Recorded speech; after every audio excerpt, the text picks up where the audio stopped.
अस्सलामुअलैकुम नाज़रीन मोहतरम, मैं हूं सैयद सन्नान और आप देख रहे हैं जानकारी इंफॉर्मेटिव। नाज़रीन, आज की इस वीडियो में हम भावलपुर शहर से मुतल्लिक दिलचस्प मालूमात आप तक पहुंचाएंगे और इसके साथ साथ रियासत भावलपुर की पाकिस्तान के लिए जो खिदमात हैं उसको भी हम अपने मौजू का हिस्सा बनाएंगे। लेकिन मालूमात के इस पुरज़ोक काफिले में शामिल होने से पहले अगर आप हमारे इस चैनल पर नए हैं तो हमारे इस चैनल को लाइक कीजिए, सब्सक्राइब कीजिए और बेल आइकन पे जाकर घंटी के बटन को जरूर क्लिक कीजिए ताकि आपको हमारी हर आने वाली सियासी, समाजी और एंटरटेनमेंट से भरपूर वीडियोस का नोटिफिकेशन बर वक्त मौसूल हो। तो चलिए नाज़रीन, अपने मौजू की जानिब चलते हैं। नाज़रीन, 13 अक्टूबर 1947 वो दिन जब बरे-सगीर की दूसरी खुशहाल तरीन रियासत बहावलपुर नौज़ायदा ममलिक पाकिस्तान में शामिल हुई। इस दिन की याद में रियासत की तरफ से यादगारी डाक टिकट भी जारी किया गया। रियासत भावलपुर का कुल रकबा 45,588 मुरब्बा किलोमीटर था। उस वक्त सूबा पंजाब का कुल रकबा 1,50,344 मुरब्बा किलोमीटर यानी सूबा पंजाब के तीसरे हिस्से के बराबर रकबे पर मुश्तमिल रियासत बहावलपुर की आबादी 18 लाख नफूस पर मुश्तमिल थी। सतलुज वैली प्रोजेक्ट की बदौलत रियासत बहावलपुर खुशहाल और जरखेज जमीन की हामिल थी,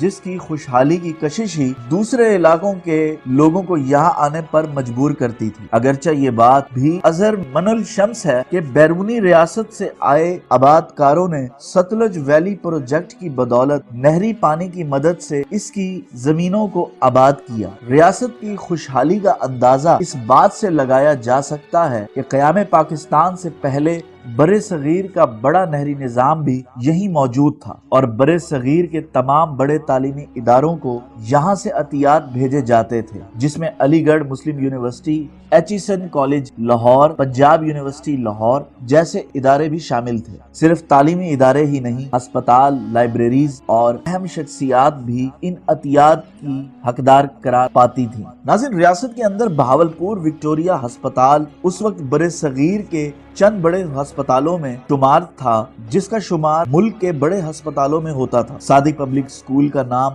आज भी किसी तारुफ का मोहताज नहीं। रियासत के हर इलाके में कॉलोनी, स्कूल, तहसील और डिस्ट्रिक्ट हेडक्वार्टर, अस्पताल, स्टेडियम, बिजली का निजाम, रेलवे लाइन, जेल, थाने, बहावलपुर बैंक गर्ज निजाम हाय ममलिकत का हर जरूरी जुज़ भी इसमें मौजूद था। सनती हवाले से इस दौर में भी बड़े बड़े कारखाने यहाँ मौजूद थे। नवाब ऑफ बहावलपुर के विजन का अंदाजा इस बात से भी लगाया जा सकता है कि आज से 125 साल पहले यहाँ से रेलवे लाइन गुजरा करती थी, तो कुछ अरसे बाद ही खानपुर से एक रेलवे लाइन चाचड़ा तक भी पहुँचा दी गई, जो दरियाए सिंध के किनारे वाक़े कस्बा है। मंसूबा तो ये था कि जब दरिया पर पुल बनेगा तो ये रेलवे लाइन दरिया सिंध के पार के इलाकों राजनपुर, डेरा गाजी खान वगैरह को मेन स्ट्रीम में लाने का बाइस बनेगी और केपीके और बलोचिस्तान तक आसान रसाई का सबब बनेगी। लेकिन हमारे नून लीगी हुक्मरानों के साबका दौर में ये रेलवे लाइन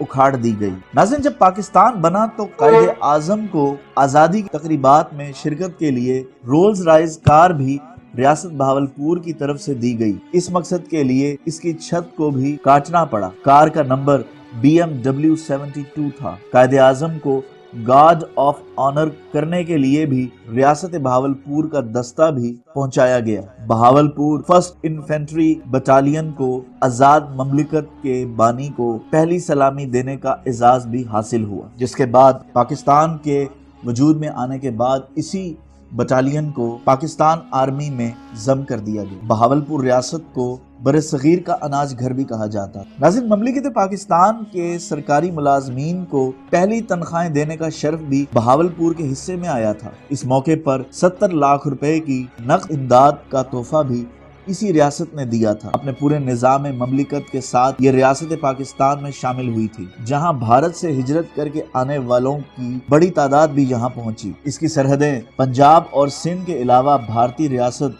जैसलमेर और बीकानेर, मौजूदा सूबा राजस्थान और इंडिया में पंजाब के जिला फिरोजपुर से भी जा मिलती थी। जब महाजरीन की बड़ी तादाद रियासत बहावलपुर पहुंची तो अमीर of Bahawalpur Nawab sir Sadiq ने वजारत बहालियात भी कायम की और मकामी लोगों पर पाबंदी आयद कर दी कि वो महाजरीन के साथ शादी नहीं कर सकते। इसकी वजह ये थी कि कहीं मकामी लोग مہاجرین کی مجبوری کا فائدہ اٹھا کر شادی نہ کر لیں۔ ناظرین، ریاست بہاولپور 1955 تک بطور ریاستی اکائی وفاق پاکستان میں شامل رہی، لیکن پھر جب مغربی پاکستان کا 1 یونٹ بنایا گیا تو یہ ریاست بھی اس 1 یونٹ میں شامل کر دی گئی۔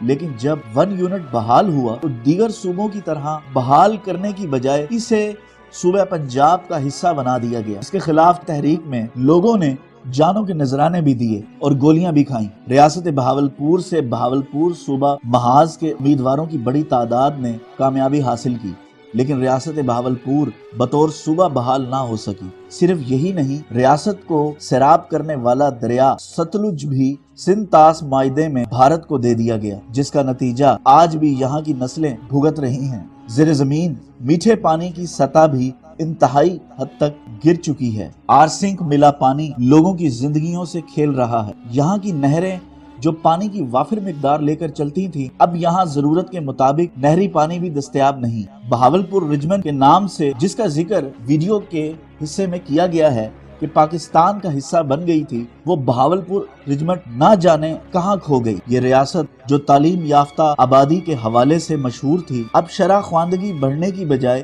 پہلے سے بھی کم ہے۔ ستم تو یہ ہے کہ یہاں کے نوجوان اعلیٰ تعلیم کے لیے لاہور کا رخ کرنے پر مجبور ہیں۔ یہاں موجود اسلامیہ یونیورسٹی بہاولپور جو ریاست کے دور سے ہے، یہاں کے نوجوان پڑھے لکھے ہیں اور وہ بھی ترقی کے لیے لاہور کا رخ کرنے پر مجبور ہیں۔ ناظرین، بہاولپور کے نہری پانی میں فی کیوسک کھیتوں کے لیے سب سے کم حصہ اسی علاقے کا ہے۔ قیام پاکستان کے وقت باقی پنجاب کے 16 اضلاع تھے اور ریاست بہاولپور کے 3 اضلاع تھے۔ باقی پنجاب میں تو اضلاع کی تعداد 16 سے بڑھ کر 33 ہو چکی، لیکن ریاست بہاولپور کے دور میں بھی یہاں 3 اضلاع تھے اور آج بھی 3 اضلاع ہی ہیں۔ حالانکہ رقبے کے لحاظ سے پنجاب کا چوتھا حصہ ہونے کی بنا پر اس ڈویژن کے 11 اضلاع تو بننے چاہیے تھے، لیکن ایک بھی نیا ضلع نہیں بن سکا۔ اس کے اضلاع پنجاب کے سب سے بڑے اضلاع اور اس کی تحصیلیں سب سے بڑی تحصیلیں ہیں۔ تو ناظرین، یہ تھا ہمارا آج کا